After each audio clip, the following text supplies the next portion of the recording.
Hello. Hello. Hello.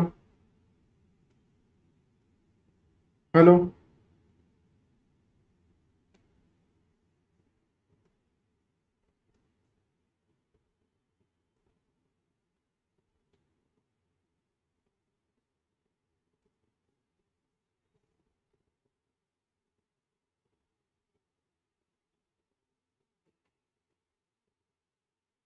Hello.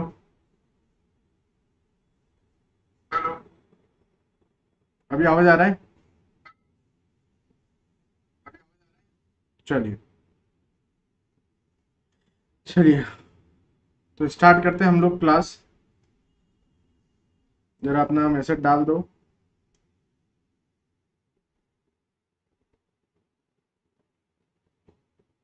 कि class start हो चुकी है। अनअकैडमी ने ऑफलाइन सेंटर ओपन कर रखा है दिल्ली में। सॉरी, एसएससी जेई की बात, गेट ईएसी के लिए दिल्ली में है और एसएससी जेई के लिए जयपुर में ओपन कर रखा है। अभी आप लोगों के लिए अच्छा खासा डिस्काउंट ऑफर भी अवेलेबल है, आप चाहें तो ले सकते हैं। यहाँ पर आप देखिए कि अभी अनलॉक 20% ऑफ चल रहा है। आप कोड लगाइए। कौन सा कोड? ये हम लोगों का कोड है, GA1111। ये कोड लगाओ, है ना।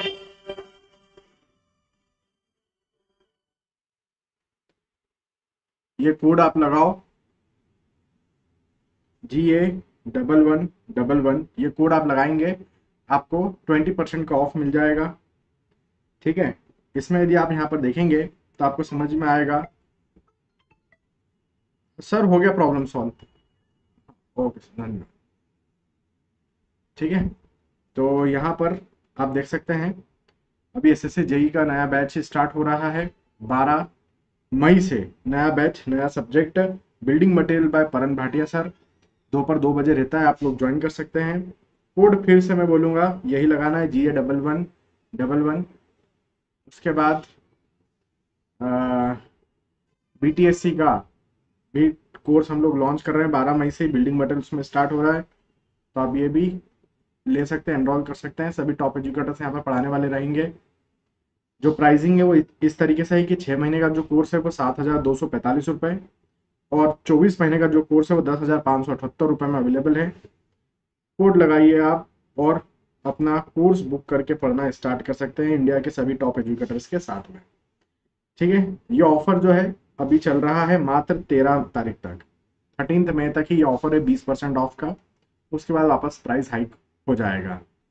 तो अब मैं आपके लिए क्वेश्चन यहाँ पर अपलोड कर देता हूँ। आप सभी लोग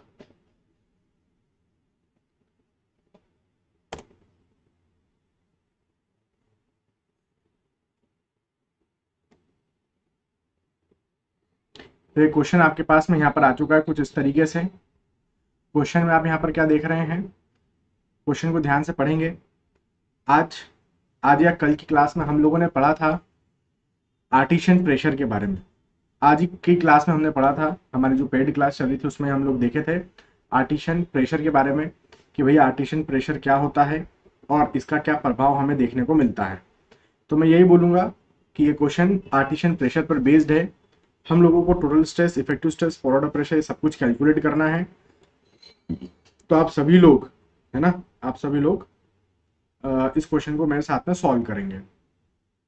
तो एक काम कर सकते हैं, एक काम कर सकते हैं, आप सभी लोग एक काम कर सकते हैं, इस क्वेश्चन को पहले रीड कर लो शांति से। साथ साथ में मैं इस क्वेश्चन को सॉल्व भी करवाता चला जाऊंगा। चलिए देखिए, यहाँ पर 5 मीटर थिक हमको क्या बोला उन्होंने? हमको यहाँ पर उन्होंने बोला है कि भैया 5 meter thick clay layer lies between 2 layers of sand. तो हमारे पास में सैंड की 2 लेयर है, एक ऊपर और एक नीचे। बीच में 5 मीटर की क्ले लेयर है। ठीक है। 4 मीटर थिक। तो जो सैंड की लेयर है ऊपर और नीचे वो 4 मीटर की है, और बीच की जो क्ले की लेयर है वो 5 मीटर की है। Top layer being at a ground level. तो जो टॉप लेयर है वो आपकी ग्राउंड लेवल बन जाएगा सैंड का।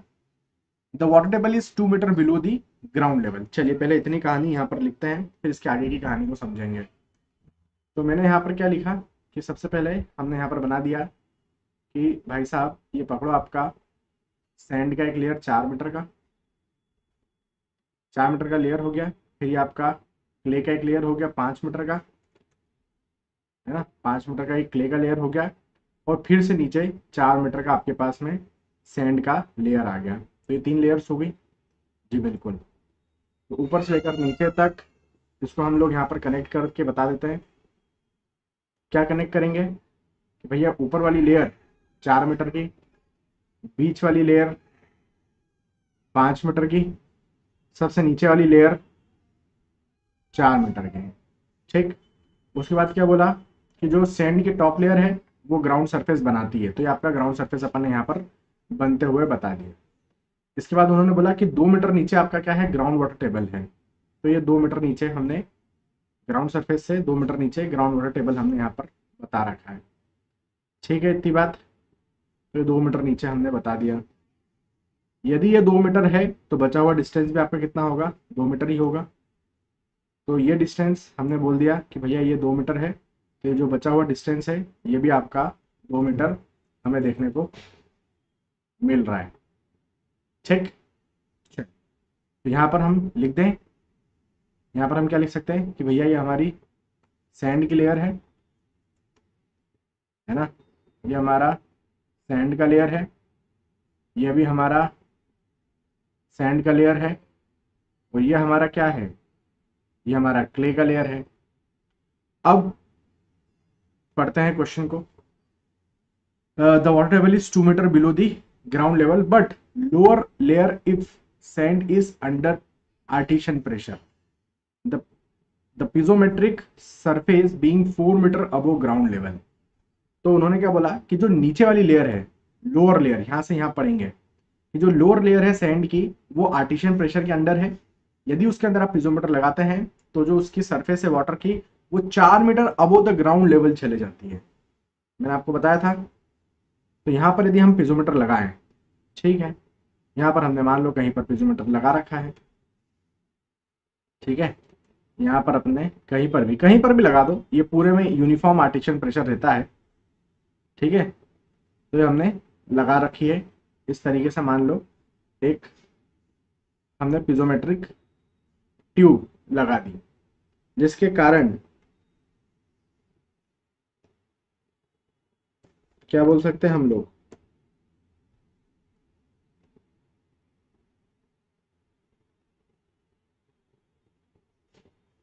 जिसके कारण जो वाटर सरफेस है, पिजोमेट्रिक सरफेस जो है ये कहाँ चले गई, ग्राउंड सरफेस से भी 4 मीटर ऊपर चले गई। तो this distance is your 4 meter. ये वाला डिस्टेंस ग्राउंड सरफेस से भी ऊपर चला गया 4 मीटर। तो ये डिस्टेंस आपके पास में आ गई यहाँ पर 4 मीटर करके। ठीक है, चलिए ठीक है। हम बोल रहे हैं यदि हेड डिफरेंस हमारे पास में कितना है। अब यदि हमारे पास में हेड डिफरेंस निकालना चाहे तो कोई बताएगा हेड डिफरेंस मेरे पास में कितना है, कोई कमेंट करके बताएगा कि मेरे पास में हेड डिफरेंस कितना नजर आ रहा है। आरजे का आंसर आया है 5, राहुल का आंसर आया है 6। अरे भाई हेड डिफरेंस, एक वाटर लेवल ये रहा, दूसरा ये रहा, 6 मीटर दिख रहा है अपने को, है कि नहीं भाई। 2 मीटर ये, 4 मीटर ये, तो टोटल कितना हो गया, 6 मीटर अपने को नहीं दिख रहा है क्या, कैसी बात कर रहे हो नहीं दिख रहा है करके। ये लिया, ये देखो अब दिखेगा, ये रहा आपका 6 मीटर। ये आपका क्या है, ये आपका एच है।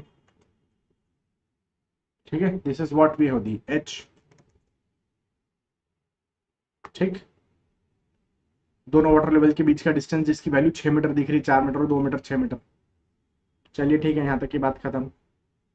ठीक है, यहाँ तक की क्लियर, पिक्चर क्लियर। चलिए आगे बढ़ते हैं, यहाँ से पढ़ना आप चालू करते हैं। यहाँ से the saturated unit weight of clay is 20 kilonewton per meter cube and that of sand is 19 kilonewton per meter cube. तो क्ले की 20 है और सैंड की 19 है, लिख दो। तो क्ले की है 20, तो 20 को अपन यहाँ पर लिख देते हैं। ये सेचुरेटेड यूनिट वेट बोला है ना, तो ये 20 सैंड की हो गई। ठीक है, और 19 सॉरी 20 क्ले की हो गई और 19 सैंड की बोलिए। सैंड में वाटर टेबल के नीचे सेचुरेटेड होगा, तो यहाँ पर 19 रहेगा नो डाउट। तो ये 19 किलोन्यूटन पर मीटर क्यूब। और नीचे फिर से सैंड है जो कि अंडर आर्टिशियन प्रेशर है, वो भी सेचुरेटेड है, तो ये भी 19 किलोमीटर पर मीटर क्यूब अपन ने यहाँ पर ले लिया।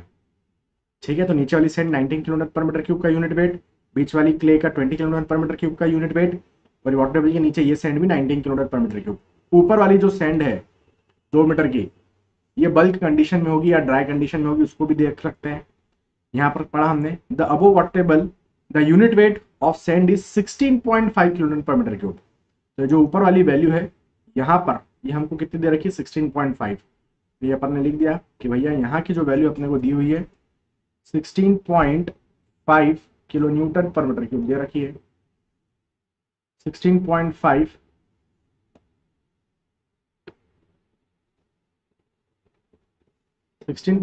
किलो न्यूटन पर मीटर क्यूब हमको दे रखी है। ठीक है, तो कहाँ तक का क्वेश्चन खत्म? यहाँ तक का क्वेश्चन अपना हो चुका है खत्म। आगे बढ़ते हैं, यहां से पढ़ना है calculate the effective vertical stress at the top and bottom of the clay layer and also draw the total vertical stress diagram in the soil layers. अपने को इफेक्टिव स्ट्रेस वगैरह निकालने हैं इन जगहों पर। ठीक है, क्ले के टॉप और बॉटम पर। अच्छा, अब हम निकालते हैं सभी लेयर्स पर। वो चाहते हैं हम यहाँ पर निकाल कर दें। कहाँ पर? एक यहाँ पर और एक यहाँ पर, क्ले लेयर के टॉप पर, क्ले लेयर के बॉटम पर। वो केवल इन 2 जगहों पर चाहते हैं। हम तो हर एक लेयर पर निकाल कर देंगे, है ना, हम तो हर एक लेयर पर निकाल कर देंगे उसको। तो मान लो ये लेयर अपना मान लो कि लेयर अपना लेयर 1 हो गया। ठीक है, लेयर 1, ये आपका लेयर 2, ये लेयर आपका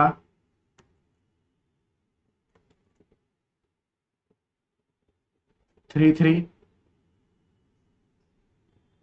ये लेयर आपका 4, ये लेयर आपका 4, और ये लेयर आपका 5। ठीक है, ये लेयर आपका 5 है।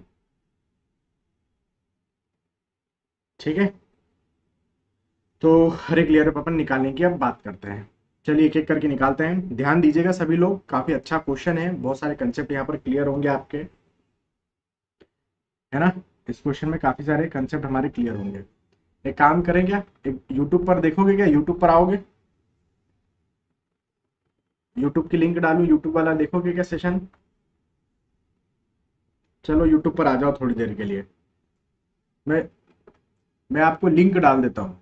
ठीक है, लिंक मैं आपको दे देता हूँ।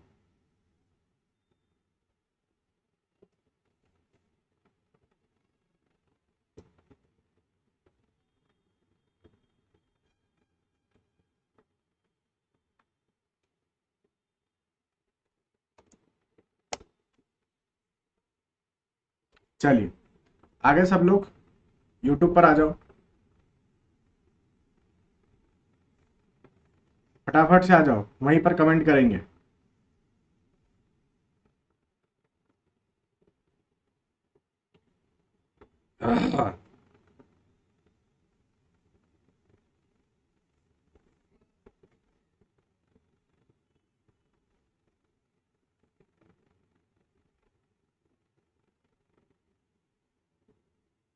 चलो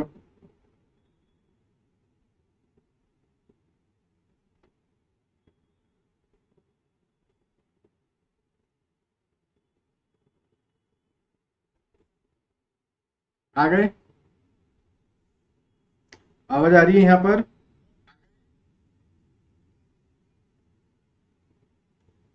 चलो करें चालू, सब लोग आ जाओ, जल्दी से आओ यार, फटाफट, टाइम नहीं है अपने पास।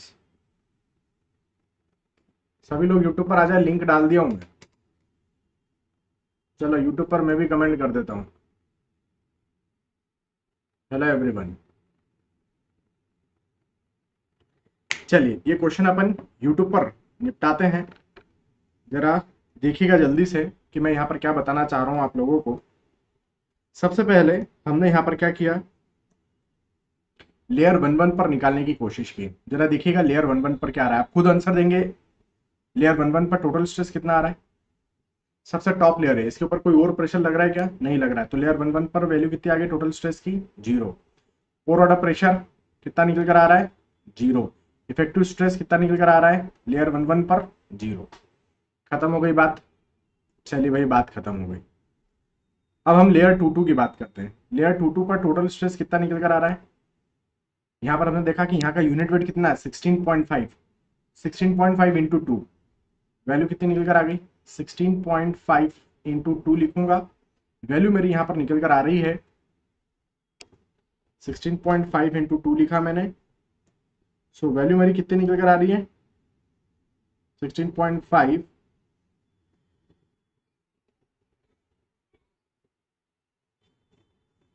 16.5 इंटू 2। जरा बताओ टोटल स्ट्रेस हमारा कितना निकल कर आ गया? ये हमारे पास में वैल्यू कितनी निकल कर आ गई? 16 दून 32 और 1 33, 33 निकल कर आ गई। 33 निकल कर आ गई। उसके बाद हमने यहाँ पर बोला, हमने यहाँ पर क्या बोला? पोर ऑर्डर प्रेशर लेयर 2 2 पर कितना निकल कर आएगा? भाई लेयर 2 2 क्या है? फ्री वाटर सरफेस है आपकी, वाटर टेबल। यहाँ पर 0 निकल कर आएगा। तो हमारा इफेक्टिव स्ट्रेस कितना आ गया लेयर 2 2 पर? टोटल स्ट्रेस माइनस पोर ऑर्डर प्रेशर 33 माइनस 0, 33 निकल कर आ गया किलो न्यूटन पर मीटर स्क्वायर में। कोई दिक्कत वाली बात नहीं है यहाँ तक। अब लेयर 3 3 पर चलते हैं, टोटल स्ट्रेस निकालते हैं लेयर 3 3 पर। क्या लिखेंगे यहाँ तक? 16.5 इंटू 2, सो 16.5 इंटू 2 प्लस 19 इंटू 2, तो ये लिख दिया हमने 19 इंटू 2। ये तो हो गया टोटल स्ट्रेस। फिर पोर ऑर्डर प्रेशर की बात होगी यहाँ पर। पोर ऑर्डर प्रेशर कितना निकल कर आ रहा है? U33। यहाँ पर पोर ऑर्डर प्रेशर, भाई पीजोमीटर यहाँ पर लगाओगे, कहाँ तक राइज करेगा? फ्री वाटर सरफेस तक राइज करेगा, क्योंकि ये तो क्ले लेयर है, इसके अंदर आर्टिशियन प्रेशर नहीं है। तो बाकायदा हमारा जो नॉर्मल तरीके से निकलता है वही वाला निकलने वाला रहेगा। कितना निकल कर आ रहा है? 2 मीटर है, सो 2 इंटू 9.81 या 9.81 इंटू 2 कर दो। तो देखो यहाँ पर हमारी वैल्यू कितनी निकल कर आ रही है, सब कमेंट कर रहे हैं। यहाँ पर वैल्यू निकल रही है टोटल स्ट्रेस की 71, और यहाँ पर हमारा जो पोर ऑर्डर प्रेशर मिल रहा है वो मिल रहा है 9 दून 18 ना, तो 19.62 निकल कर आ गया। तो हमारे इफेक्टिव स्ट्रेस कितने आ गए? 71 में से 19.62 गया, कितना आ गया effective stress?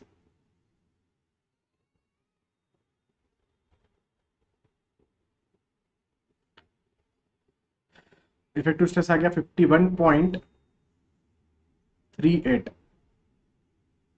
51.38, this value is 51.38 निकल कर आ गई किलो न्यूटन पर मीटर स्क्वायर में।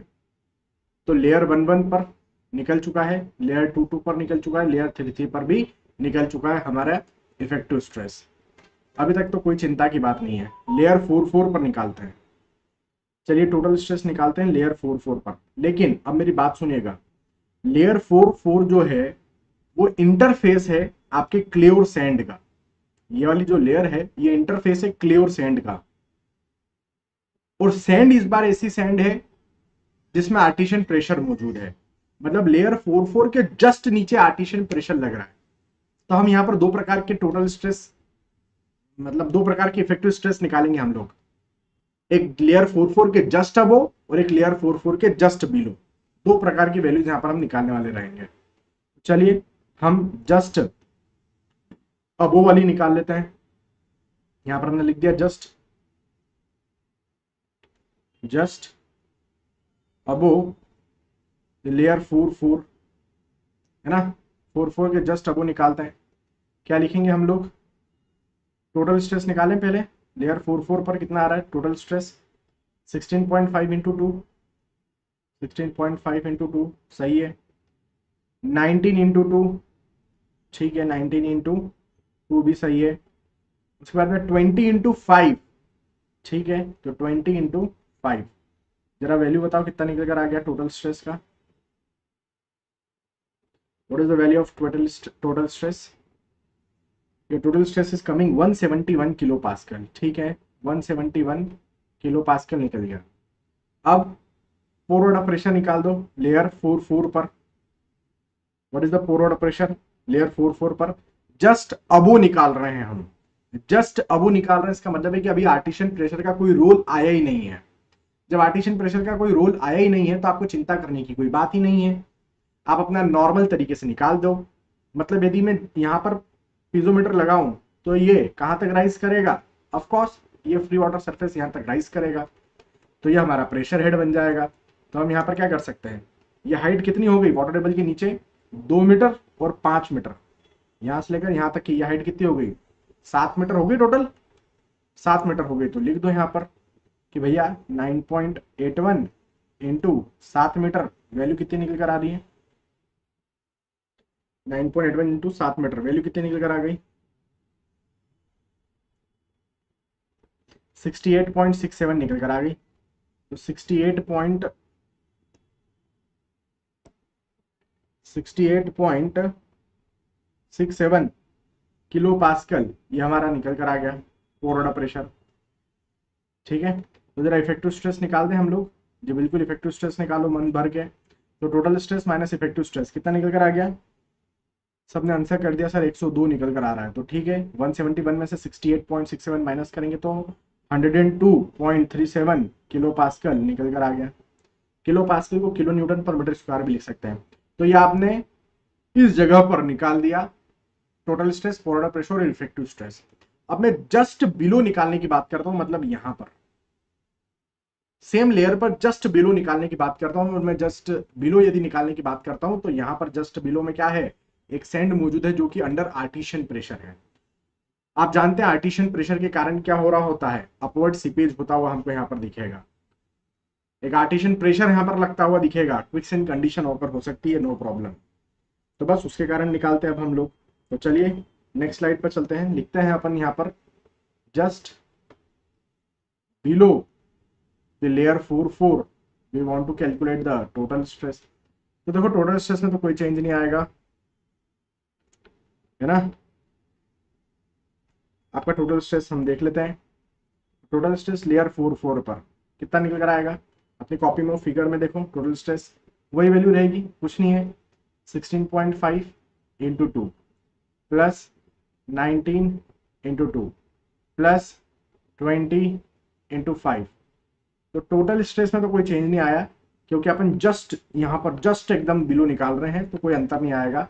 16.5 इंटू 2, 19 इंटू 2, 20 इंटू 5, वैल्यू हमारी 171 ही निकल कर आएगी। तो टोटल स्ट्रेस में तो कोई चेंज नहीं है, सेम रहेगा वो 171 किलो पास्कल। पोर वाटर प्रेशर में इस बार आपको समझना पड़ेगा, ये चेंज हो चुका है पोर वाटर प्रेशर। क्या चीज, चलिए देखिए यहाँ पर।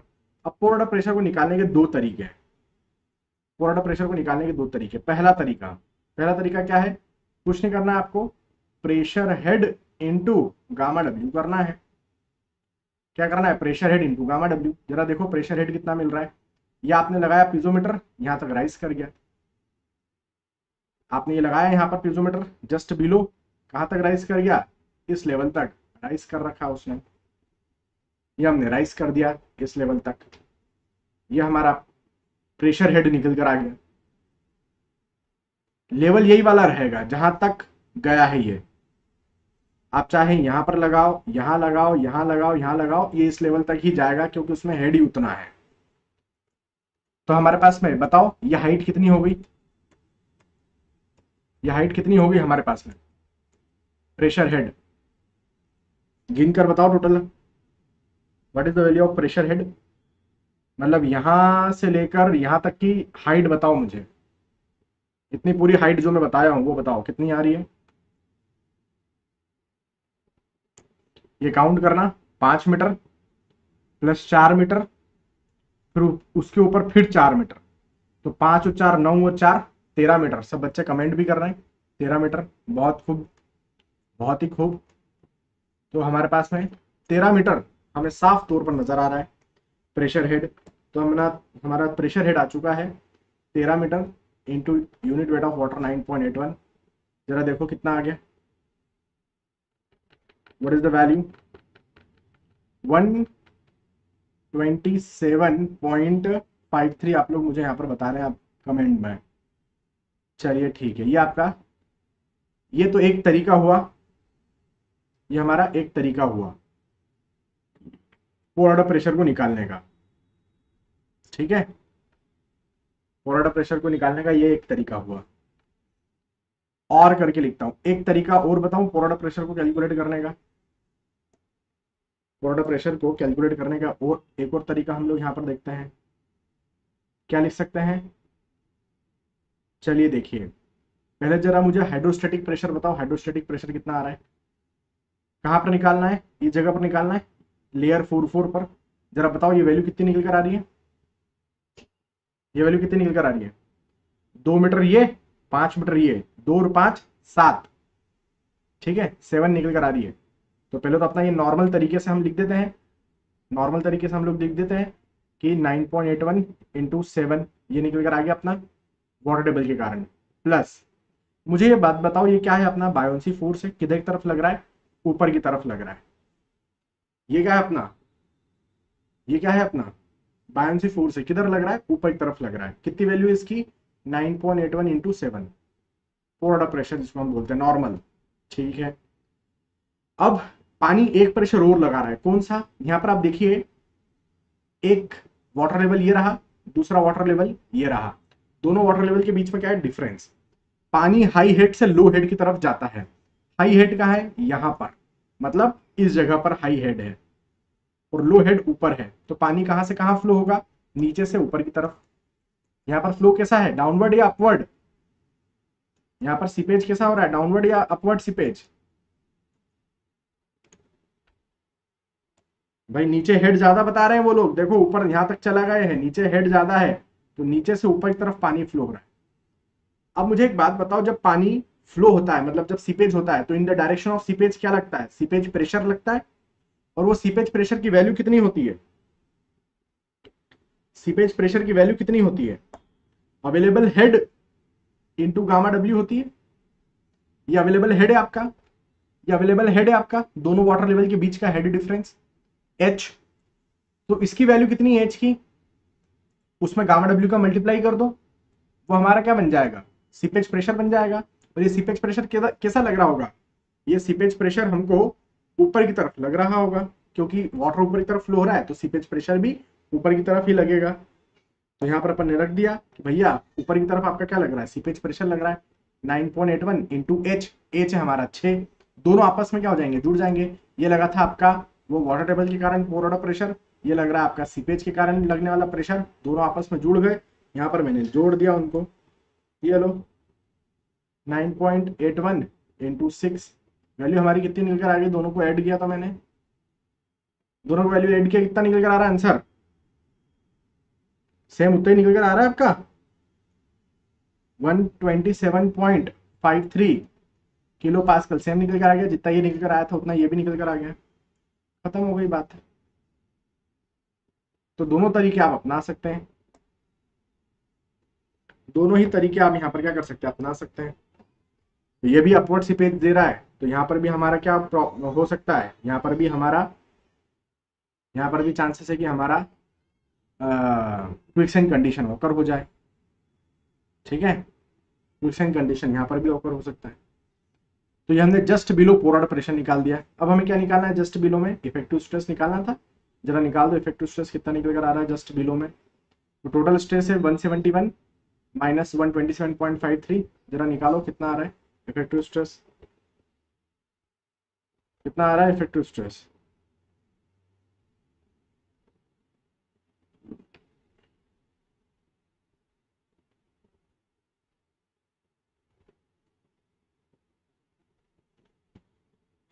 (43.47), the value is coming 43.47 kilo pascal. क्या मतलब हुआ, आप यदि इस लेयर के जस्ट ऊपर निकालो, जस्ट ऊपर यहां पर निकालो, तो वैल्यू कितनी निकल कर आ रही है इफेक्टिव स्ट्रेस की, 102 निकल कर आ रही है जस्ट अबो। और जस्ट बिलो यदि निकालो तो 44, तो यहां पर वैल्यू आ रही है 102 और यहां पर वैल्यू आ रही है 44। तो देखो आपका इफेक्टिव स्ट्रेस ड्रॉप हो जाता है।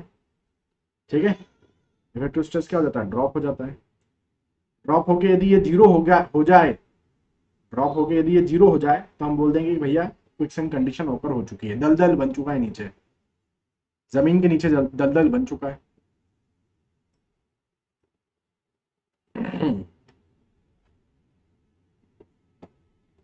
ठीक है, खत्म बात। तो ये हमने लेयर 4 पर निकाल दिया। और बताओ और कहाँ निकालना है? लेयर 5 पर निकालना है। चलो भैया लेयर 5 पर निकालो। तो निकालो जरा लेयर 5 पे टोटल स्ट्रेस कितना हो जाएगा। ये 171 तक तो ऐसे ही लिखा जाएगा, यहाँ तक तो वही वैल्यू होगी। लेयर 5 तक 16.5 इंटू 2, 19 इंटू 2, 20 इंटू 5 प्लस क्या है नीचे वाली लेयर की थिकनेस, 4 मीटर की लेयर है, यूनिट वेट है 19। 4 मीटर की लेयर है और यूनिट वेट है 19। कितना आ रहा है टोटल स्ट्रेस जरा बताओ। ये हो गया 19 इंटू 4 मीटर की लेयर, तो 171 में 19 इंटू 4 जोड़ दो, कितना आ गया 247। The value is coming 247 kilo pascal. 247 kilo pascal. जरा पोर ऑर्डर प्रेशर बता दोगे कितना आ रहा है? पोर ऑर्डर प्रेशर बताओ जरा कितना आ रहा है। बड़ा आसान है, बड़ा आसान है पोर ऑर्डर प्रेशर निकालना। क्या क्या होगा, यहाँ पीजोमीटर लगाया होगा, हाई आर्टिशन प्रेशर पर है, कहाँ तक जाएगा, यहाँ तक पूरा जाएगा इस लेवल तक, ये पूरा गया इस लेवल तक। कितना हो गया पूरा प्रेशर हेड बताओ जरा, कितना हेड मिल गया पूरा अपने को। हाइट कितनी निकल कर आ रही है, 4 और 5 9 और 4 13 और 4 17 मीटर, 17 मीटर।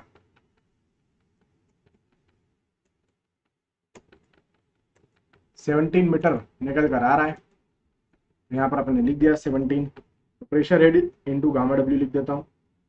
तो pressure head into gamma W, this value will be your 17 into 9.81। Value कितनी निकल आ गई,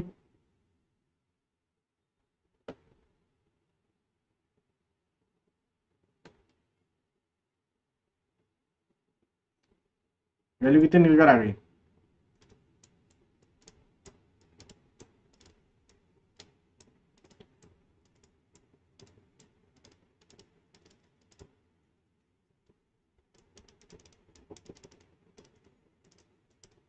वैल्यू कितनी निकल कर आ गई, वैल्यू निकल कर आ गई 166। जो भी आ रही हो वो गलत है, वो वैल्यू जो भी निकल कर आ रही हो वो गलत है। तो कितना लिखा आपने, 1, बताओ ना कितनी निकल, मेरे पास नहीं है वो वैल्यू। 166.77, 166.77 kilo pascal. इतना लिखने के बाद, इतना लिखने के बाद इसके ऊपर एक हल्की सी पेन चलाएंगे कि ऐसा हमें नहीं करना है। ऐसा लिखने के बाद इस पर एक हल्की सी पेन चलाएंगे कि ऐसा हमको नहीं करना है। क्यों? क्योंकि मैं आपको पहले ही बता चुका हूं कि आर्टिशन प्रेशर के अंदर जो प्रेशर होता है वो कांस्टेंट होता है। आर्टिशन प्रेशर के अंदर जो प्रेशर होता है वो कांस्टेंट होता है। तो चाहे अब मैं उसको यहां पर लगाऊं ट्यूब को, या यहां पर लगाऊं ट्यूब को, या कहीं पर भी लगाऊं, हमारे पास जो हेड मिलना है वो 13 मीटर ही मिलना है। हमारे पास जो हेड मिलना है वो 13 मीटर ही मिलना है। समझ रहे हो क्या बोल रहा हूं मैं? हमें जो हेड मिलना है वो कॉन्स्टेंटली मिलना है। हेड डिफरेंस हमारा ये कांस्टेंट रहेगा 6 मीटर का। ठीक है, तो यहां पर हम लिखेंगे एक नोट, ये काटने के बाद यहां पर ब्रैकेट में डालेंगे नोट।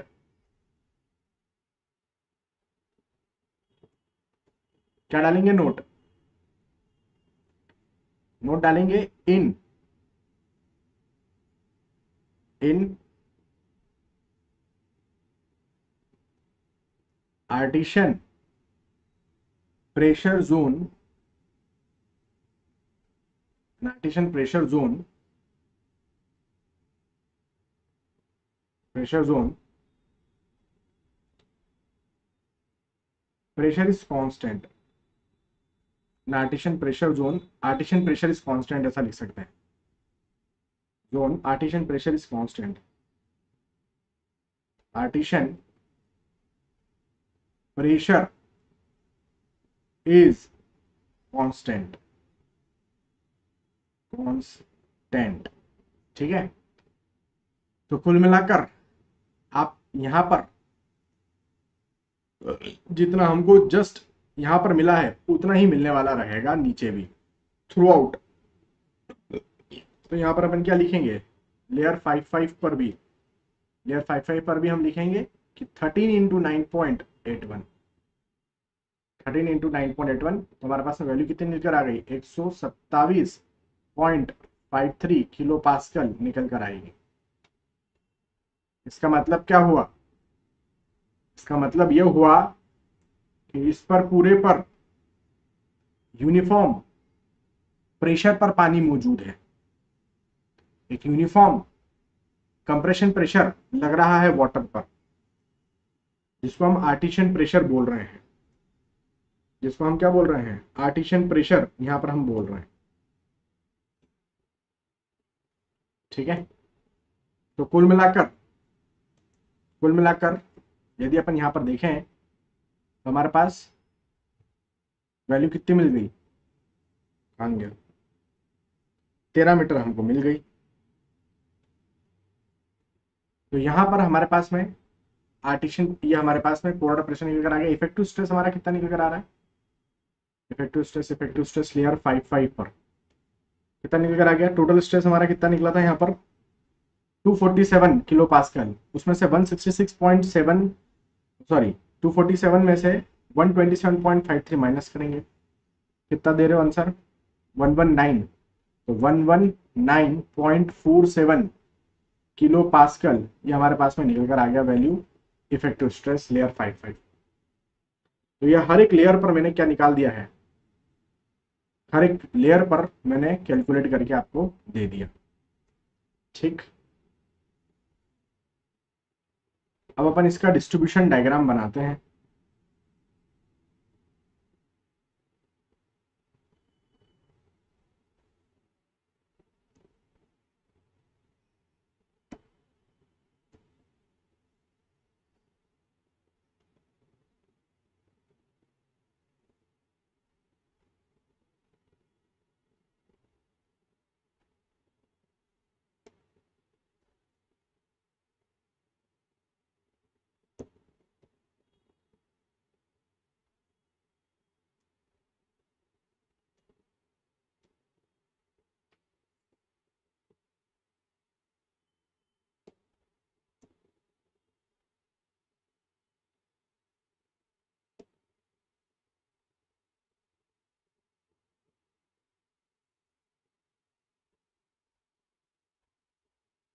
ठीक है, तो ये अपन ने यहाँ पर लिख दिया, तो सभी लेयर्स पर हमारे पास में निकल कर आ गए। इसको यहाँ से मैं हटा देता हूँ। चलो, तो ये अपने पास में स्लाइड खाली हो गई इधर। अब इसका हम निकालते हैं टोटल स्ट्रेस, बोर्डर प्रेशर और इफेक्टिव स्ट्रेस का डिस्ट्रीब्यूशन।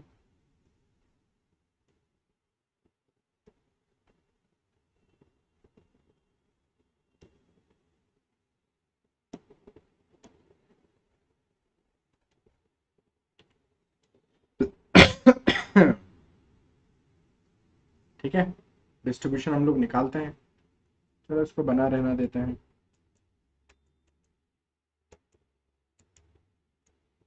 ठीक है, निकाले इसका,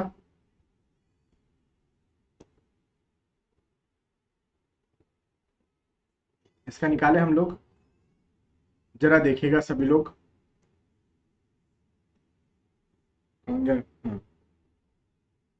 हर एक लेयर से पहले मैं ऐसे डॉटेड लाइन खींच देता हूँ ताकि मेरे को डिस्क्रिप्शन बनाने में क्या रहे, आसानी रहे।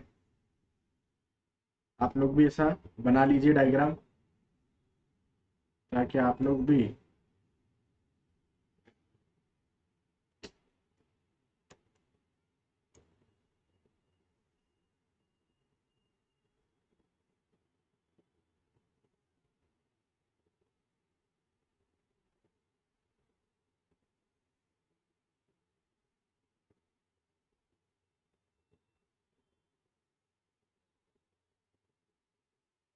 ठीक है, सबसे पहले टोटल स्ट्रेस निकालते हैं हम लोग। First of all we will see the total stress. यहाँ पर आप देखिए, ये आपका टोटल स्ट्रेस का डिस्ट्रीब्यूशन हमने बना दिया। यहाँ पर 16.5 तक कुछ वैल्यू, ठीक है। उसके बाद हल्का सा स्लोप चेंज करके यहाँ तक 19, ठीक है। उसके बाद हल्का सा और स्लोप चेंज करके यहाँ तक 20, हल्का सा और स्लोप चेंज करेंगे। अभी ना मैं कॉन्स्टेंटली बना रहा हूँ, अभी ना मैं स्लोप व्लोप के चक्कर में नहीं पड़ रहा हूँ, क्योंकि फिर मेरे पास जगह ही नहीं बचेगी बड़े बड़े डायग्राम में, ठीक है। तो मैं स्लोप व्लोप के चक्कर में नहीं पड़ रहा हूँ, सीधा सीधा बना दे रहा हूँ। तो यह हमारा क्या निकल कर आ गया, टोटल स्ट्रेस का डिस्ट्रीब्यूशन निकल कर आ चुका है। बाकायदा स्लोप वाला जो कंसेप्ट होता है वो लगेगा यहाँ पर भी, लेकिन आप डायरेक्टली भी बना दोगे समय बचाने के लिए तो कोई गलत नहीं है। तो देखो, सबसे पहली लेयर पर टोटल स्ट्रेस कितना मिला था, 0। उसके बाद अपने को दूसरी लेयर पर कितना मिला था, 33। तीसरी लेयर पर चेक करते जाना, हाँ, 71। फिर चौथी लेयर पर अपने को कितना मिला, 171। और सबसे लास्ट में अपने को मिला 247। ये हो गया अपना टोटल स्ट्रेस का डिस्ट्रीब्यूशन। सही है, ये चीज सही है, सभी वैल्यू सही लिखा हूं मैं। 0, 33, 71, 171, 247। चलिए ठीक है, अब पोरोडा प्रेशर का डिस्ट्रीब्यूशन देखते हैं हम लोग।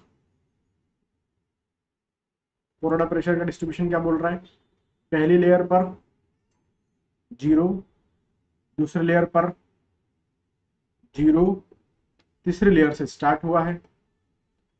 ट्रायंगुलर डिस्ट्रीब्यूशन रहेगा कहां तक, यहां तक।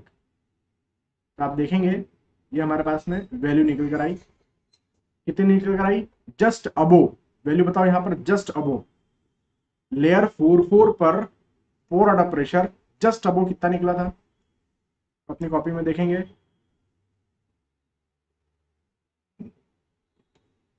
लेयर 44 पर जस्ट अबो 68.67, ये रहा वैल्यू, जस्ट अबो 68.67। तो ये लिख दिया अपन ने 68.67। So this value is your 68.67।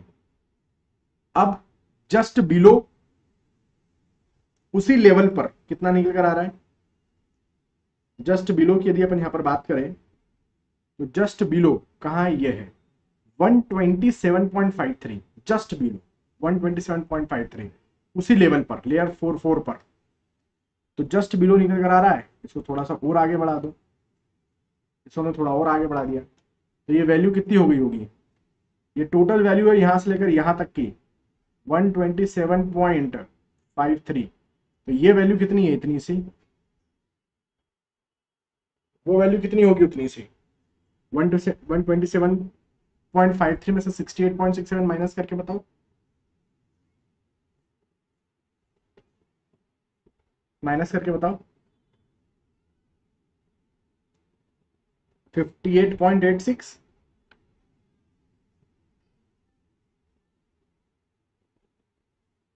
तो ये वैल्यू आपकी 58.86 निकल कर आ रही है। This value is coming 58.86। Total value इस पॉइंट से लेकर इस पॉइंट तक टोटल वैल्यू आपकी ये 127.53 की हमको दिख गई, ठीक है। उसके बाद नीचे वाली लेयर पर कितना निकल कर आ रहा है, लेयर 55 पर सेम निकल कर आ रहा है, कांस्टेंट। तो ये आपका कांस्टेंट वैल्यू निकल कर आ गया, ये आपका कांस्टेंट वैल्यू निकल कर आ गया 127.53, 127.53 किलो पास्कल,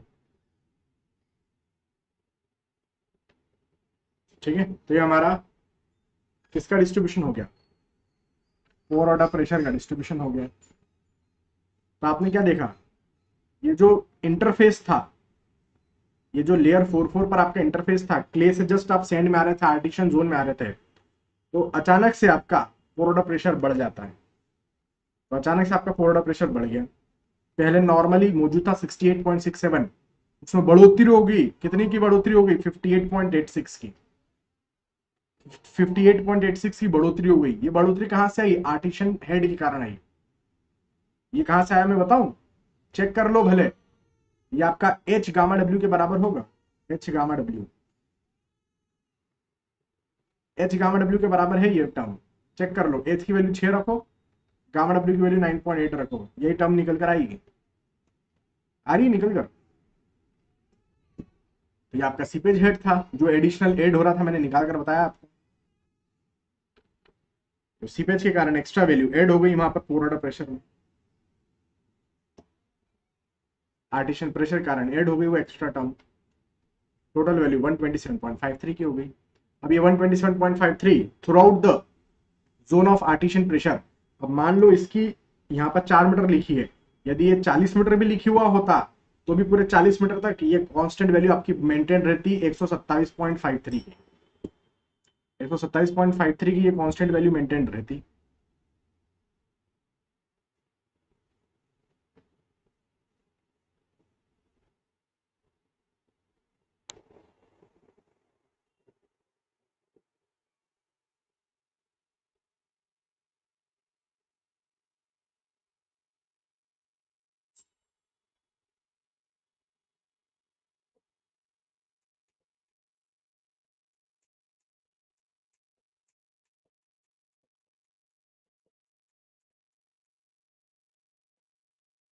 क्या लिख रहे हैं सर, कांस्टेंट होता ही क्यों है? अरे भाई आर्टिशियन प्रेशर है यार, कोई बायोन्सी फोर्स थोड़ी ना लग रहा है वहां पर, कोई बायोन्सी फोर्स थोड़ी ना लग रहा है वहां पर। भाई एक मान लो कोई आइटम लो, जैसे कि कुछ भी लो, कुछ भी ऐसा ग्लास ले लो, अब मैं इसको ऐसा दबा रहा हूँ दोनों साइड से, पूरा दोनों साइड से दबा रहा हूँ, तो पूरे क्रॉस सेक्शन में हर जगह पर यूनिफॉर्म प्रेशर आएगा ना, यूनिफॉर्म प्रेशर आएगा ना। ऐसा ही है कि पानी भी यहाँ पर क्या है, अंडर हाई कंप्रेशन प्रेशर है, अंडर द यूनिफॉर्म प्रेशर है वो हर जगह पर, इसलिए वो यूनिफॉर्म। ठीक है, तो ये हमारा क्या निकल कर आ गया, पोर प्रेशर का डिस्ट्रीब्यूशन निकल कर आ गया। इफेक्टिव स्ट्रेस का डिस्ट्रीब्यूशन जरा देख लो, इफेक्टिव स्ट्रेस का डिस्ट्रीब्यूशन क्या बन रहा है, इफेक्टिव स्ट्रेस का डिस्ट्रीब्यूशन आप बनाना चाहो वो भी अपन बना देते हैं, इसको थोड़ा सा है ना ओके।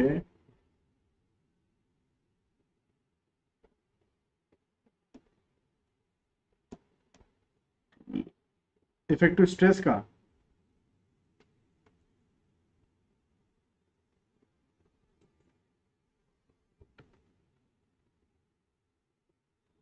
इफेक्टिव स्ट्रेस का डिस्ट्रीब्यूशन देखते हैं कितना आ रहा है। यहां पर उतना ही था 33, फिर 51 आया यहां तक, जरा देखना ये कितना वैल्यू है आपका, टॉप में 0, 33 में से 0 गया तो आ गया 33, इस लेवल पर कितना निकल कर आया था, ये था 19.62, लेयर 33 पर पूरा प्रेशर, तो 71 पॉइंट, ये आया था आपका 51.38 निकल कर। जरा यहां पर देखना जस्ट अबो आपका इफेक्टिव स्ट्रेस कितना निकला, जस्ट अबो आपका इफेक्टिव स्ट्रेस निकला था 102.33 का, 102.33 का निकला था जस्ट अबो, जस्ट बिलो में वो कम हो गया था, जस्ट बिलो में वो रिड्यूस हो गया, कितना बचा, जो टर्म बची जस्ट बिलो में वो इतनी बची, कितनी आ रही थी 44, जस्ट बिलो में कितना निकल कर आ रहा है,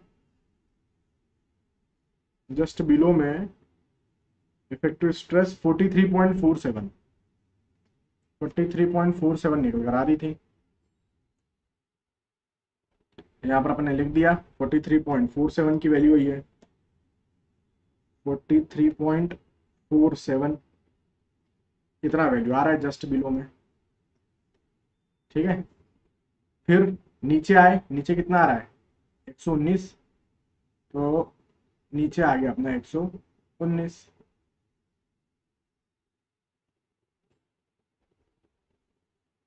तो हमारा क्या निकल कर आ गया 119.47। ये हमारा इफेक्टिव स्ट्रेस का डिस्ट्रीब्यूशन निकल कर आ गया। This is what we the effective stress distribution. ठीक,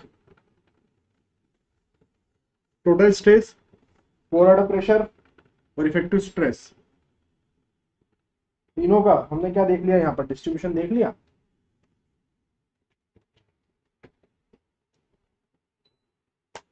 तीनों का हमने क्या देख लिया, डिस्ट्रीब्यूशन देख लिया।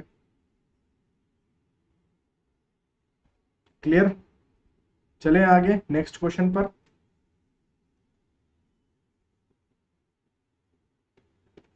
चलिए एक नेक्स्ट क्वेश्चन पर हम चलते हैं।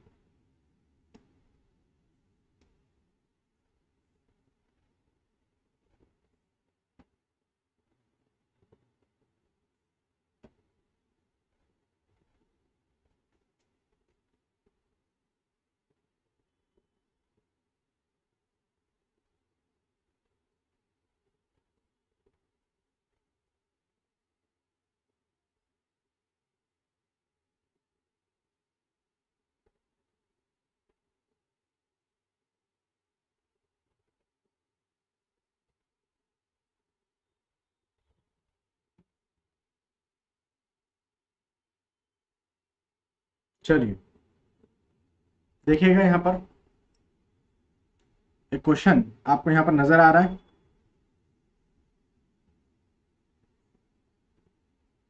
इस क्वेश्चन को सॉल्व करने की कोशिश करिए।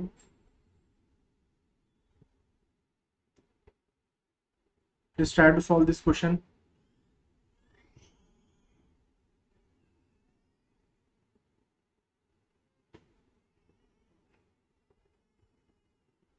Just try to solve this question.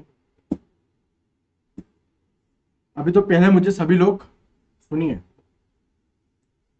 सभी लोग पहले तो मुझे ये कमेंट करके बताओ कि इस क्वेश्चन को देखकर आपको क्या लग रहा है। यहां पर डाउनवर्ड फ्लो हो रहा है या यहां पर अपवर्ड फ्लो हो रहा है? कमेंट करके बताएंगे कि यहां पर डाउनवर्ड फ्लो या डाउनवर्ड सीपेज हो रहा है या अपवर्ड सीपेज हो रहा है। कैसा सीपेज हो रहा है यहां पर?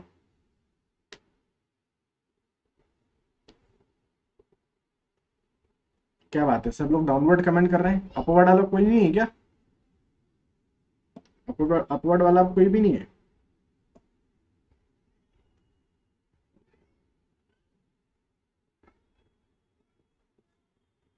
तो water always flows from high head to low head. तो ये हमारा हाई हेड है, ये हमारा लो हेड है। तो हाई हेड से लो हेड की तरफ मतलब पानी इस तरीके से फ्लो कर रहा है।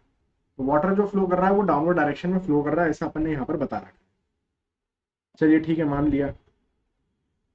वो बोल रहे हैं कि ये पूरी सिचुएशन है हमारे पास में, हमको ये सेक्शन एक्स एक्स पर इफेक्टिव स्ट्रेस कैलकुलेट करके बताइए। तो बोल रहे हैं the effective vertical stress calculate करके बताइए किसी प्लेन एक्स एक्स पर। तो ये आपको सेक्शन दे रखा है एक्स एक्स, यहाँ पर आप कैलकुलेट करके बताओ।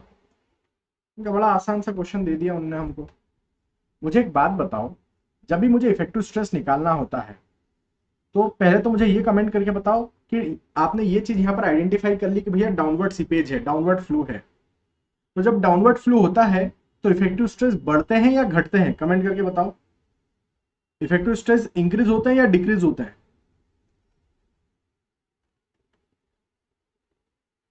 Due to downward seepage effective stress increase होते हैं या डिक्रीज होते हैं?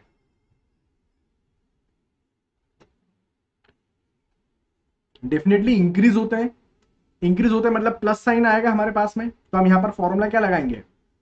मैंने आपको इसका फॉर्मूला डिराइव करवाया था कि किसी भी पॉइंट सी पर, कोई भी इंटरमीडिएट पॉइंट हो सॉइल में, वहां पर यदि आपको इफेक्टिव स्ट्रेस निकालना पड़ रहा है डाउनवर्ड सीपेज में, तो कैसे निकालते हैं? Gamma submerge into Z plus seepage के कारण सीपेज प्रेशर लग रहा होता है तो वो टर्म यहाँ पर ऐड हो जाता है, क्योंकि सॉइल का खुद का सेल्फ वेट नीचे की तरफ काम कर रहा है, गामा सबमर्ज जेड।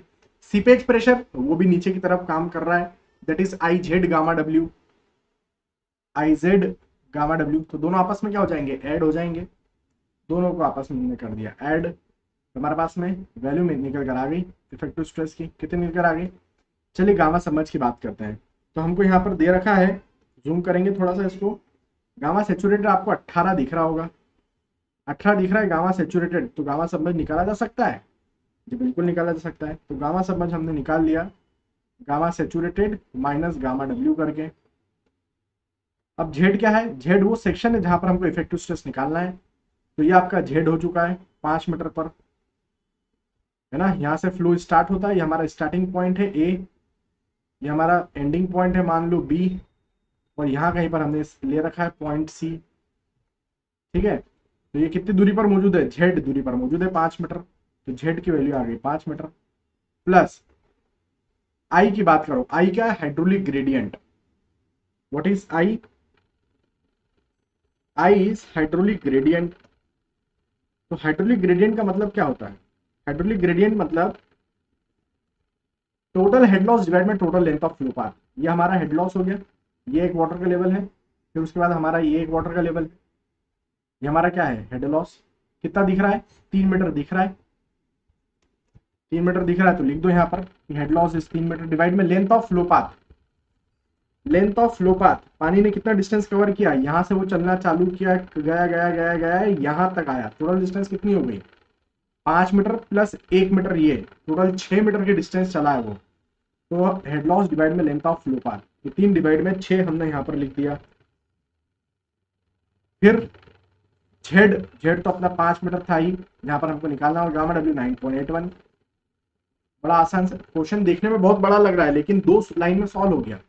तीसरी लाइन में तो आंसर, तीसरी लाइन में तो आपका आंसर निकल कर आ गया। कितना निकल कर आ रहा है 65.475 किलो पास्कल। ये आपका आंसर यहाँ पर निकल कर आ गया, खत्म हो गई बात।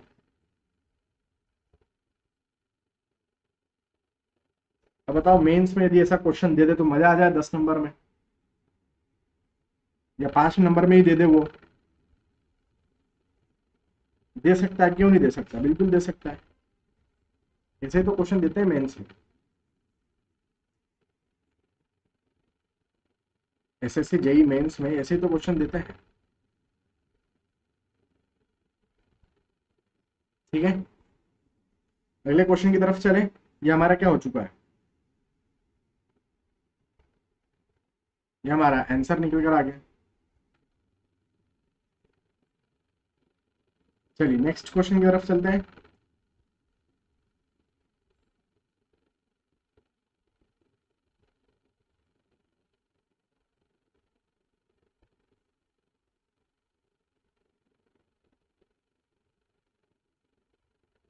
करिए जरा, ये क्वेश्चन को रीड करिए।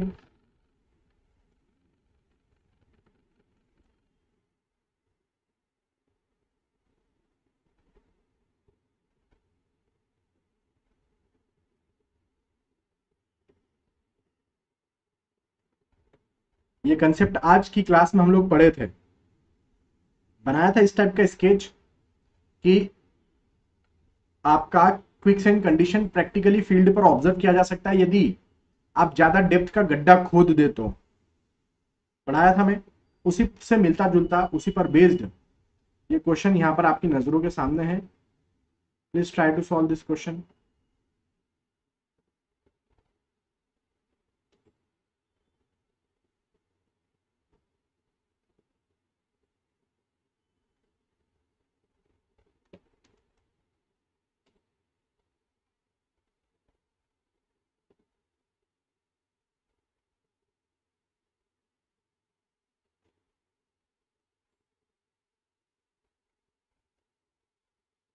यहां पर लिखना, यहां पर क्वेश्चन जब लिखोगे तो यहां पर मिनिमम इंट्रोड्यूस कर लेना, minimum, the minimum height of the water निकालना है। क्या लिखा है, what should be the minimum height of water, Z, ठीक है।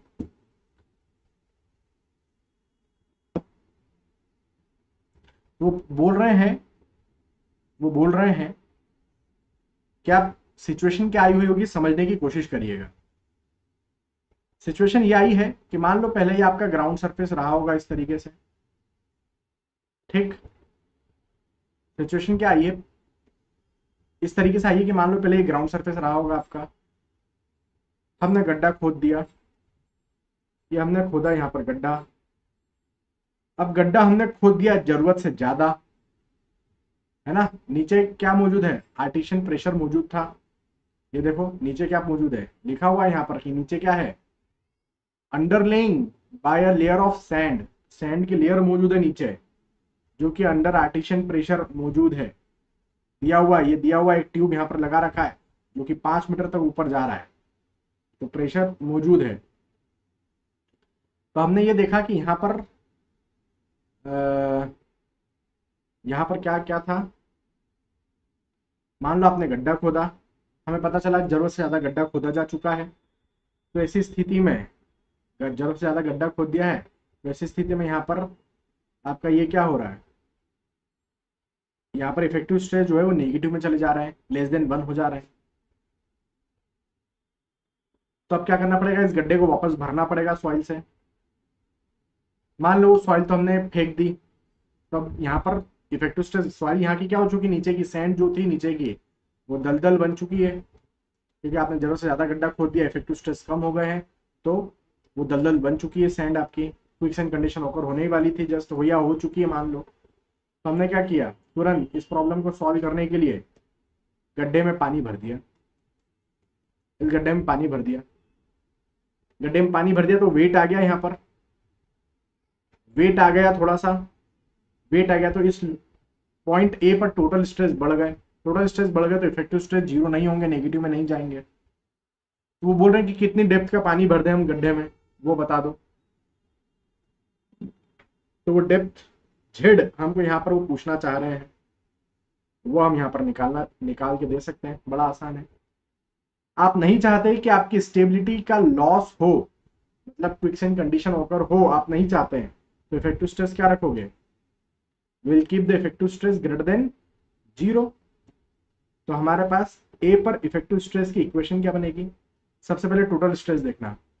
यहाँ पर तो आपने क्या भर रखा है, गड्ढे में पानी भर दिया, और नीचे आपका क्या मौजूद है, यहाँ पर गामा सैचुरेटेड मौजूद है। तो ये हाइट कितनी है, गड्ढे में जितनी हाइट तक पानी भरा है वो जेड है, तो ये हाइट कितनी है अपनी, टोटल थी 5, 3 मीटर गया तो बचा आपका 2 मीटर, तो ये हाइट है अपनी 2 मीटर की।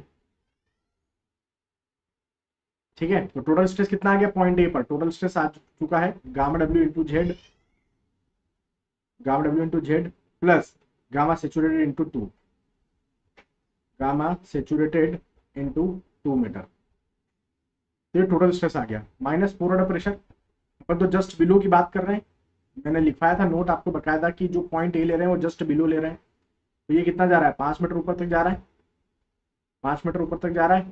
तो pressure head into gamma W, तो हमारा एच गामा डब्ल्यू अपन लिख देते हैं, मान लो ये एच गामा डब्ल्यू है, this is the value of H.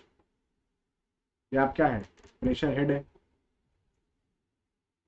ये जो इफेक्टिव स्ट्रेस है ये वैल्यू बड़ी निकल कर आना चाहिए, या एटलीस्ट इक्वल निकल कर आना चाहिए 0 के, तभी आप स्टेबल रहोगे, अदरवाइज आपकी स्टेबिलिटी लॉस हो जाएगी, क्विकसैंड कंडीशन होकर हो जाएगी। तो gamma W Z, gamma W question में दिया हुआ है, कितना दे रखा है गामा डब्ल्यू, गामा सेचुरेटेड 10 बोला है, गामा डब्ल्यू हमको 10 लेने, गामा डब्ल्यू हमको 10 लेने को बोला है, गामा सेचुरेटेड 20 दिया हुआ है, तो अपन ने यहाँ पर पुट कर दिया। हमने यहाँ पर क्या पुट किया, वैल्यू पुट कर दी इसकी, एक फॉर्मूला उठा के कॉपी कर लेते हैं, इधर पेस्ट कर देते हैं।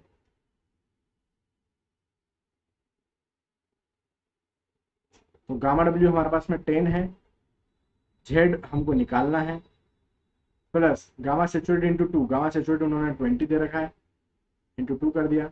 एच 5 मीटर निकल कर आया है, gamma W 10 should be greater than or equal to 0। 10 Z plus 40 minus 50, तो वैल्यू ये हो गई होगी -10, उधर जाके पॉजिटिव का 10। 10 Z should be greater than or equal to 10, तो Z should be greater than or equal to 1 metre. 1 metre. तो यदि आप जेड की वैल्यू 1 मीटर से ज्यादा रखेंगे या एटलीस्ट 1 मीटर के बराबर रखेंगे तो क्विकसेंट कंडीशन ओकर नहीं होगी। मतलब गड्ढे में जो पानी भरोगे वो कम से कम 1 मीटर डेप्थ का भरना है या 1 मीटर से ज्यादा भरना है। उन्होंने कहा था कि वो जेड की क्या वैल्यू हम रखें कि स्टेबिलिटी लॉस ना हो। तो जेड की वैल्यू 1 मीटर से बड़ी रखना है। आप 2 मीटर रखोगे तो भी आपकी स्टेबिलिटी लॉस नहीं होगी, आप सेफ रहोगे। आप 1.5 मीटर रखोगे तब भी आप सेफ हो। आप 2.5 मीटर 2.5 मीटर रखेंगे तब भी आप सेफ हो। आप 1 मीटर रखोगे तब भी आप सेफ हो। तो भाई चारों में ही हमारा स्टेबिलिटी लॉस नहीं हो रहा है। चारों ही हमारे आंसर हो सकते हैं क्या? चारों हमारे आंसर नहीं हो सकते। क्यों? क्योंकि उन्होंने यहां पर क्या लिख रखा है, वो मिनिमम हाइट बताओ। यहाँ मिनिमम शब्द मिसिंग था इसलिए मैंने लिख दिया। क्या आप वो मिनिमम हाइट बताओ जो कम से कम डालना ही पड़ेगा, उससे कम डालोगे तो फिर तो स्टेबिलिटी लॉस्ट हो जाएगी। तो वो मिनिमम हाइट इन चारों हमारे पास क्या निकल कर आ रही है?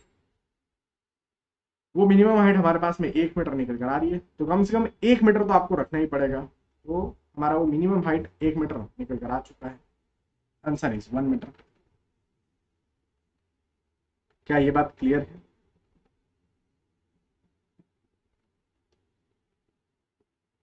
क्या ये चीज अपने को समझ में आ रही है? क्या बोलना चाह रहे हैं हम लोग?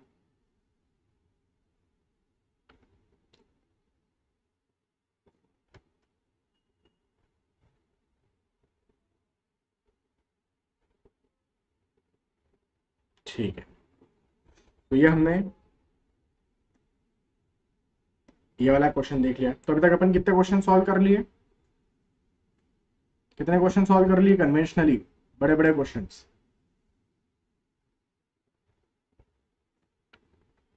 3 क्वेश्चन सॉल्व हो गए अपने बड़े बड़े।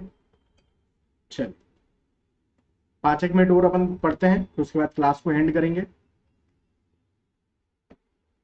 मुझे एक बात बताओ, अब मैं आपका रिवीजन कराऊंगा अभी 5 मिनट, उसके बाद ही छोड़ूंगा।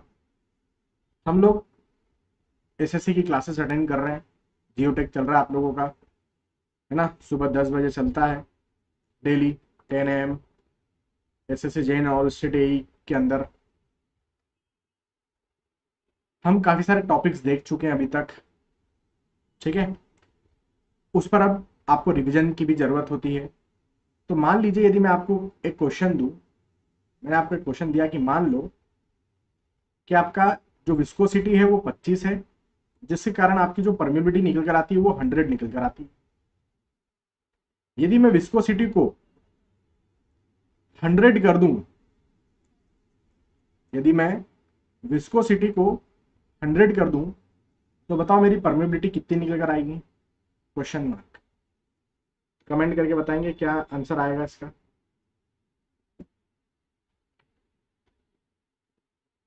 म्यू आपकी विस्कोसिटी है और के आपकी परमेबिलिटी है। बताइए जरा।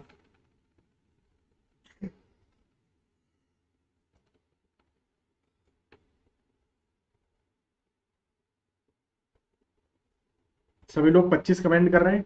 25 इज बिल्कुल सही जवाब, क्योंकि हम क्या पढ़ते हैं, k is inversely proportional to mu पढ़ते हैं। K is inversely proportional to mu पढ़ते हैं। हमने कहा कि पहले के जो था वो 100 था, तब म्यू कितना था? 25 था। करेक्ट। हम यदि म्यू को कितना गुना कर दिए? 4 गुना कर दें। म्यू को हम कर दें 4 गुना, तो ये कितना हो जाएगा? परमेबिलिटी 1/4 हो जाएगा। Permeability will become 1/4। तो यहां पर हमने लिख दिया, के निकालना था हमको, तो यहां पर हमने लिख दिया कि इसको हमने कर दिया 100, इसको कर दिया हमने 100। दोनों का ले सकते हैं आप रेशो। तो 100 डिवाइड बाय के इज इक्वल टू, ये 100 चला गया ऊपर, डिवाइड में आ गया 25। ये 100 से 100 कैंसल, दोनों का रेशो ले लिया मैंने, है ना? के निकल कर आ गया मेरा 25। सीधा हिसाब है। चलिए, तो ये क्वेश्चन अपना समझ तो हुआ। तो आप सभी ने बिल्कुल सही आंसर दिया कि 25 इसका करेक्ट आंसर निकल कर आएगा। तो आंसर इज 25। चलिए मान लिया। नेक्स्ट क्वेश्चन यहाँ पर आप मुझे बताएंगे, मान लीजिए आपका जो स्पेसिफिक ग्रेविटी है जी, आपका जो स्पेसिफिक ग्रेविटी है जी वो है 2.6, वॉइड रेशो है आपका 0.6। तो बताओ क्रिटिकल हाइड्रोलिक ग्रेडियंट, हम लोग पढ़ चुके हैं क्रिटिकल हाइड्रोलिक ग्रेडियंट के बारे में, क्रिटिकल हाइड्रोलिक ग्रेडियंट कितना निकल कर आएगा? What is the value of critical hydraulic gradient? सभी लोग कमेंट करेंगे, यूट्यूब पर भी कमेंट करेंगे।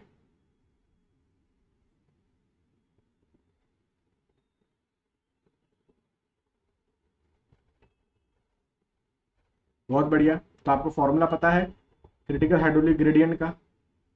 क्या फॉर्मूला होता है? G-1 डिवाइड में 1 प्लस ई, 2.6 -1 डिवाइड में 1 प्लस 0.6, वैल्यू कितनी निकल आ गई? ऊपर आ गया 1.6, नीचे भी आ गया 1.6, वैल्यू हो गई 1। बहुत खूब। चलिए क्वेश्चन का आंसर देंगे। मान लो आपका जो नेचुरल वॉइड रेशो है,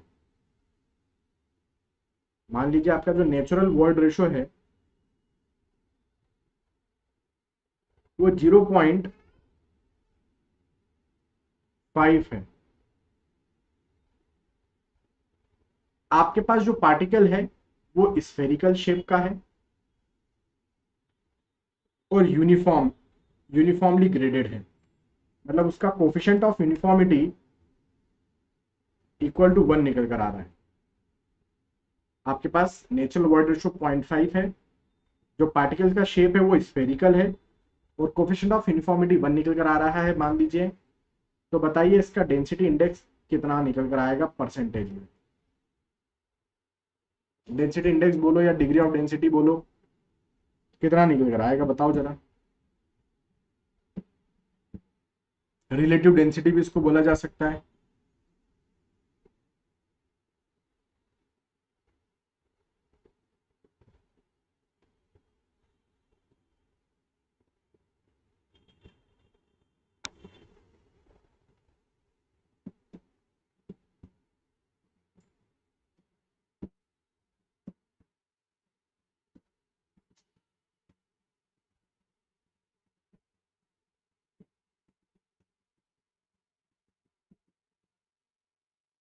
रोशन बोल रहे हैं 0.73।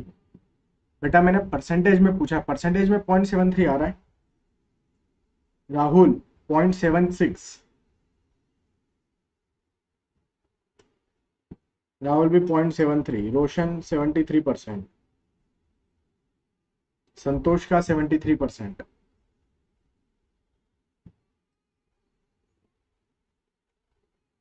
चलिए चेक करते हैं डेंसिटी इंडेक्स क्या होता है। ई मैक्सिमम माइनस ई नेचुरल डिवाइड में ई मैक्सिमम माइनस ई मिनिमम होता है। तो ई मैक्सिमम कितना होता है?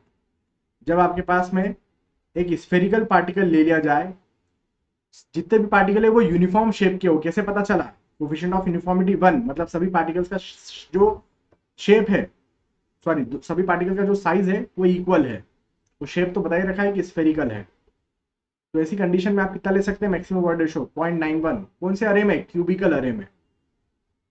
नेचुरल वर्ड रेशो दिया हुआ है 0.5 डिवाइड में 0.91 माइनस ई मिनिमम।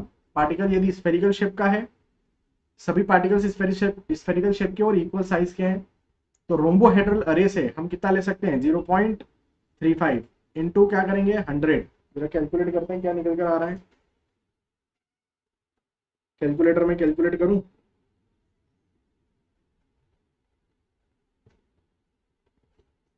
तो 0.91 माइनस 0.5 डिवाइड में 0.91 माइनस 0.35 इंटू 100, वैल्यू निकल कर आ चुकी है डेंसिटी इंडेक्स का 73.21%। तो 73 सिर्फ क्यों कमेंट किए? पूरा कमेंट करो ना भाई, 73.21%, पूरा कमेंट करो। तुमको मेंस के पेपर भी लिखना है, वहां सिर्फ 73 लिख के आ जाओगे तो मार्क्स कट जाएंगे। ऐसा क्यों कर रहे हो? पूरा आंसर लिखो।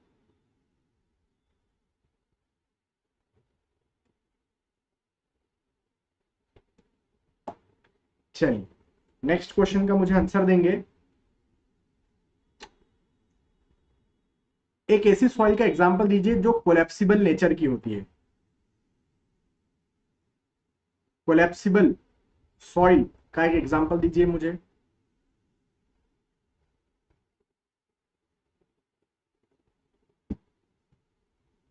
क्या निकल कर आ रहा है? वेरी नाइस, बहुत बढ़िया, सभी लोग आंसर कर रहे हैं, बहुत बढ़िया। Loess soil is the best example of collapsible soil. ठीक है, एक हाईली ऑर्गेनिक सॉइल का नाम बताइए जो कि एंटायरली डिकम्पोज्ड हो। एक हाईली ऑर्गेनिक सॉइल का नाम बताइए जो एंटायरली क्या हो, डिकम्पोज्ड हो। बहुत खूब, बहुत ही बढ़िया। पिट सॉइल। इसका सिंबॉलिक रिप्रेजेंटेशन क्या है हमारे पास में कोड के अंदर? 2720।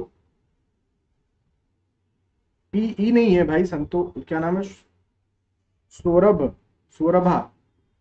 पीई नहीं है, पीटी है, पीटी। ठीक है, चलिए ठीक है, ये भी समझ में आ गया। एक हाईली ऑर्गेनिक सॉइल का नाम बताइए जो कि पार्शियली डिकम्पोज्ड हो। पार्शियली डिकम्पोज्ड हो।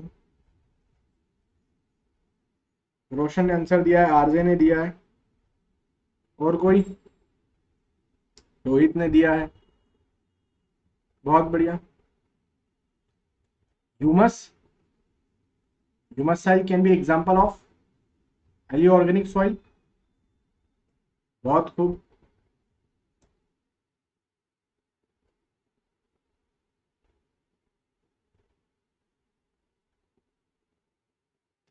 जो टेलस सॉइल होती है, नेक्स्ट क्वेश्चन, एक सॉइल होती है टेलस सॉइल, इसका मोड ऑफ ट्रांसपोर्टेशन क्या होता है?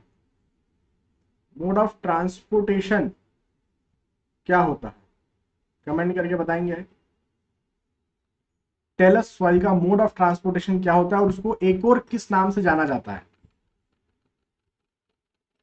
टेलस सॉइल को एक और कौन से नाम से जाना जाता है और इसका मोड ऑफ ट्रांसपोर्टेशन क्या होता है?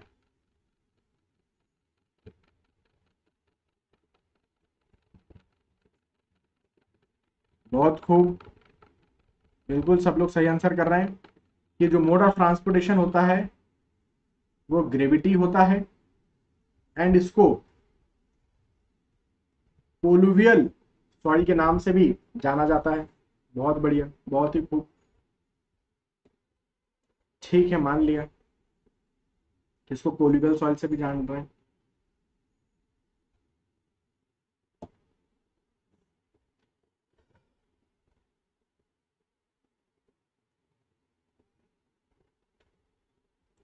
बताओ,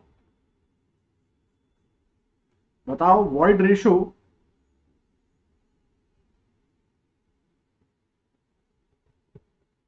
वॉइड रेशो यदि 0.5 है, डिग्री ऑफ सेचुरेशन यदि 1 है, जी यदि 2.5 है, तो श्रिंकेज लिमिट कितनी होगी? श्रिंकेज लिमिट कितनी होगी? What is the value of shrinkage limit?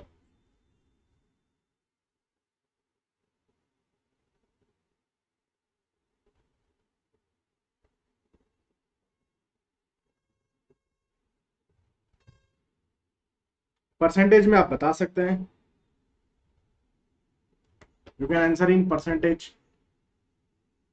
Percentage में बताइए कितना होगा श्रिंकेज लिमिट। क्या बात है यार, बहुत बढ़िया, बहुत खूब। भाई आप जानते हैं श्रिंकेज लिमिट क्या होता है? श्रिंकेज लिमिट मतलब आपका वाटर कंटेंट। तो आपने ज़्यादा कोई दिमाग लगाया नहीं, सीधा सिंपल फॉर्मूला लगाया, E इज इक्वल टू डब्ल्यू जी। वरना बच्चे कंफ्यूज हो जाते हैं, श्रिंकेज लिमिट का फॉर्मूला सोचने लगते हैं कि भैया श्रिंकेज लिमिट का तो ये वाला फॉर्मूला होता है कि initial water content minus V1 minus VD divide में WS इंटू गामा W, इससे श्रिंकेज लिमिट निकालने का वो सोचते हैं। या फिर श्रिंकेज लिमिट वो ये वाले फॉर्मूले से निकालने का सोचते हैं, 1 माइनस GM डिवाइड में 1/G। ठीक है, इस तरीके से वो निकालने का सोचते हैं, लेकिन ऐसा कुछ नहीं है, आपको सीधा सिंपल सा गणित लगाना था। तो ये है आपका 0.5 degree of saturation 1 water content is, यही वाटर कंटेंट आपका श्रिंकेज लिमिट बन जाएगा। यही वाटर कंटेंट आपका क्या बन जाएगा, श्रिंकेज लिमिट बन जाएगा। क्यों? क्योंकि श्रिंकेज लिमिट पर डिग्री ऑफ सेचुरेशन क्या होता है, होता है। डिग्री ऑफ सेचुरेशन कितना होता है श्रिंकेज लिमिट पर, डिग्री ऑफ सेचुरेशन 1 होता है। स्पेसिफिक ग्रेविटी अपने को 2.5 दे रखी है, तो यहाँ से WS की वैल्यू 0.2 निकलेगी। परसेंटेज में उसको दे देना 20%। क्या बात है, बहुत बढ़िया, क्या बात है, बहुत बढ़िया।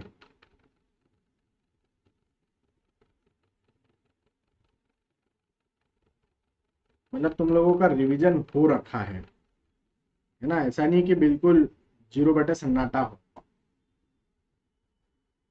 तुम लोगों को मतलब मैं हल्के में ले रहा हूँ तुम लोगों को।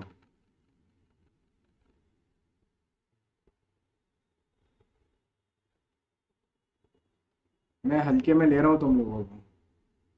तुम लोग धुलंधर लोग हो, मतलब धुआंधार तरीके से परफॉर्म करोगे मतलब। ठीक है, सब आपकी कृपा है गुरुजी। नहीं, मेरी कोई कृपा मेरी कोई कृपा नहीं है, तो तुम्हारी मेहनत है। चलो, ये अच्छा है कि तुम लोग पढ़ाई कर रहे हो, रिवीजन कर रहे हो। तो सब्जेक्ट से कनेक्टिविटी बनाए रखो, सब्जेक्ट से कनेक्टिविटी बनाए रखो। कहीं से कभी भी कोई भी क्वेश्चन आ जाए, किसी भी टॉपिक से, किसी भी सब्जेक्ट से, आपको उसका आंसर देते आना चाहिए। ठीक है, नहीं नहीं, मेरा मेरा कुछ नहीं है, तुम लोगों का रोल है, तुम लोगों ने अच्छे से पढ़ा है, मेहनत की है, इसलिए तुमको सब याद है। ठीक है, मैं तो एक माध्यम हूँ, कंटेंट को डिलीवर करने वाला एक माध्यम हूँ, जो आपको आप तक चीज़ें पहुँचा रहा हूँ। आपकी मेहनत है कि आप उसको ले रहे हो, पढ़ रहे हो, सीख रहे हो, याद कर रहे हो, रिवाइज कर रहे हो। सो ओवरऑल आपका ही फायदा छुपा इन सब के पीछे। कुछ अच्छा बन जाओगे तो आपसे ज़्यादा खुशी आपके माता पिता और आपके टीचर्स को होगी। इसी के साथ आज की क्लास को करते हैं अपन यहाँ पर समाप्त। मिलता हूँ मैं आपसे नेक्स्ट क्लास में। फिर हम लोग और भी स्पेशल क्लास एंगेज करेंगे। और भी मेरे पास बहुत सारे क्वेश्चंस है सॉल्व करने के लिए, कन्वेंशनल क्वेश्चंस है, प्री में पूछे जाने वाले क्वेश्चंस है, वो सब कुछ अपन धीरे धीरे सॉल्व करेंगे। ठीक है, तो मिलते हैं नेक्स्ट क्लास में, तब तक के लिए bye bye, take care, all the very best.